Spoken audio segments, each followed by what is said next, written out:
Gadgenagar police ठाण्याच्या सहकारी वितरणासाठी असलेल्या तब्बल 800 क्विंटल तांदूळ, 100 क्विंटल ज्वारी व गहू असे 32 लाखाचे धान्य जप्त केले। पुरवठा विभागाच्या पथकाने ही कारवाई करताना 2 ट्रक भरून मुद्देमाल ताब्यात घेतला आहे। गाडगेनगर पोलीस ठाण्यात आरोपीवर गुन्हा दाखल करण्यात आला असून पुढील तपास सुरू आहे। गोपनीय माहितीच्या आधारे गाडगेनगर पोलीस आणि जिल्हा पुरवठा विभागाने मोठी कारवाई केली आहे। वलगाव मार्गावरील जमील कॉलनी येथील एका गोदामावर छापा टाकून तब्बल 800 क्विंटल सरकारी रेशनचा तांदूळ तसेच 100 क्विंटल ज्वारी व गहू जप्त करण्यात आले। जप्त केलेल्या मालाची एकूण किंमत 32,70,300 रुपये एवढी आहे। हे गोदाम सईदाबी मसूद अहमद खान हबीबनगर यांचे असून आरोपी अब्दुल बसीत अब्दुल सईद वय वर्ष 38 राहणार जमील कॉलनी याने हे गोदाम भाड्याने घेतले होते। आरोपीने हे सरकारी धान्य खुले बाजारात विक्रीसाठी साठवून ठेवले असल्याचा आरोप आहे। पुरवठा अधिकारी प्रवीण राऊत यांनी सांगितले की जप्त केलेल्या धान्याचे नमुने तपासणीसाठी प्रयोगशाळेत पाठविण्यात आले असून हे सरकारी आहे की नाही याची खात्री तपास अहवाल आल्यानंतर होईल। या प्रकरणात गाडगेनगर पोलीस ठाण्यात गुन्हा दाखल करण्यात आला असून पुढील तपास पोलीस आणि पुरवठा विभाग संयुक्तरित्या करीत आहे।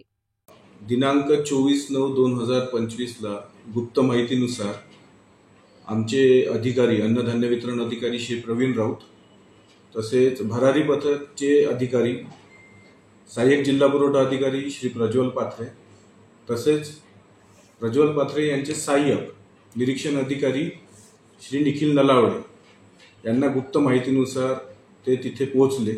लालखडी स्थित एक प्रायव्हेट गोडाऊनमध्ये धान्य ठेवल्याचे हे मिळाले होते, गुप्त माहिती मिळाली होती।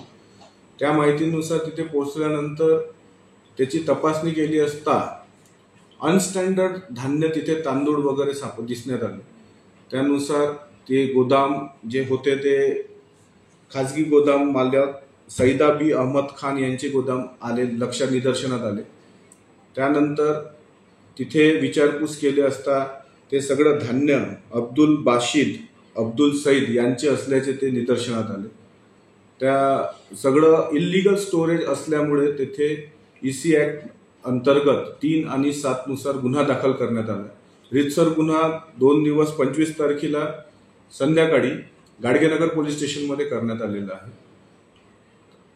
या संदर्भात जे रेशन कार्डचा जो माल आहे तो सुद्धा बाकी अन्य जिल्ह्यामध्ये तालुक्याच्या ठिकाणी सुद्धा मोठ्या प्रमाणामध्ये त्याची विक्री होत आहे आणि असा व्यवसाय अवैधरित्या सुरू आहे।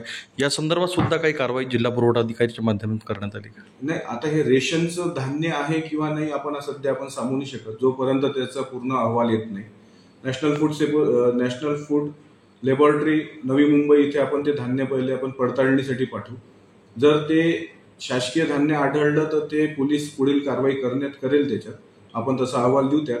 पण सध्या स्थितीत आपल्याला ते शासकीय धान्य आहे किंवा नाही हे सध्या आपल्याला सांगता येणार। राशन कार्डच्या माध्यमातून लाभार्थ्यांना मिळणारा जो तांदूळ आहे ते सुद्धा विक्री करण्याचं काम होतं, ते सुद्धा मोठे मोठे व्यवसायी ते जमाखोरी करत आहे, गोदाम भरत आहे, यावर सुद्धा काय कारवाई होणार आहे?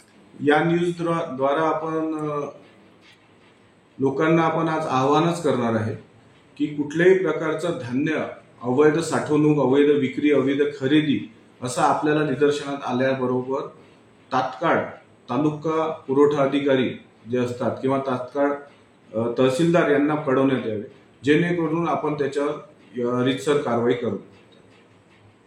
सरकारी रेशनचं धान्य काळ्या बाजारात विक्रीसाठी साठवून ठेवण्याचा प्रकार उघडकीस येणं ही गंभीर बाब आहे। आता प्रयोगशाळेच्या तपासणीनंतर हे धान्य खरंच सहकारी आहे का हे स्पष्ट होईल।